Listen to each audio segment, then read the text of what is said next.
Two of the stations I didn't get to visit were Big D and Capital Radio. Big D I somehow never got round to in the time available. There's a lot of walking in Dublin, and as for Capital, well, I thought I'd become quite good at the geography of central Dublin, but there always has to be at least one silly irony in projects such as this, and Capital was one.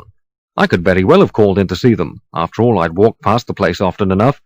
Trouble was, it was quite unknowingly. Bachelor's Walk was the location, right next to O'Connell Street Bridge, hence Capital's remarks from time to time about the colour of the Liffey. I'm pleased to hear that the Liffey has stopped turning green. It's now gone back to its normal murky grey colour. However, by the time the realization, oh, so that's Bachelor's Walk, had finally dawned, it was all too late. 1982, and Capital Radio had closed down. A court injunction, I believe it was, concerning alleged RF interference to equipment at adjacent business premises or something. Anyway, they went. But I did hear a Capital Radio on FM turning up during a visit in September 1982. More of that later. The original Capital Radio took to the air with test transmissions in February 1978, the station intending to provide programming that didn't depend entirely on the top 40, a bold venture. This test period produced enough positive audience response for the station to launch regular 17 hours a day programming in April the same year.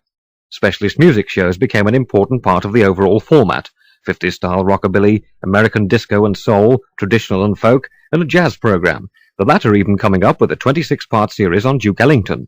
And UFOs, extraterrestrials and all that, provided Capital with a memorable phone-in program in 1979.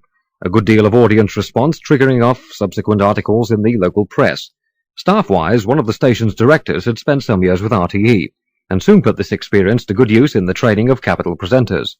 And a pleasant addition to the team was Kathy Doran, a girl who'd worked on American radio over in Boston.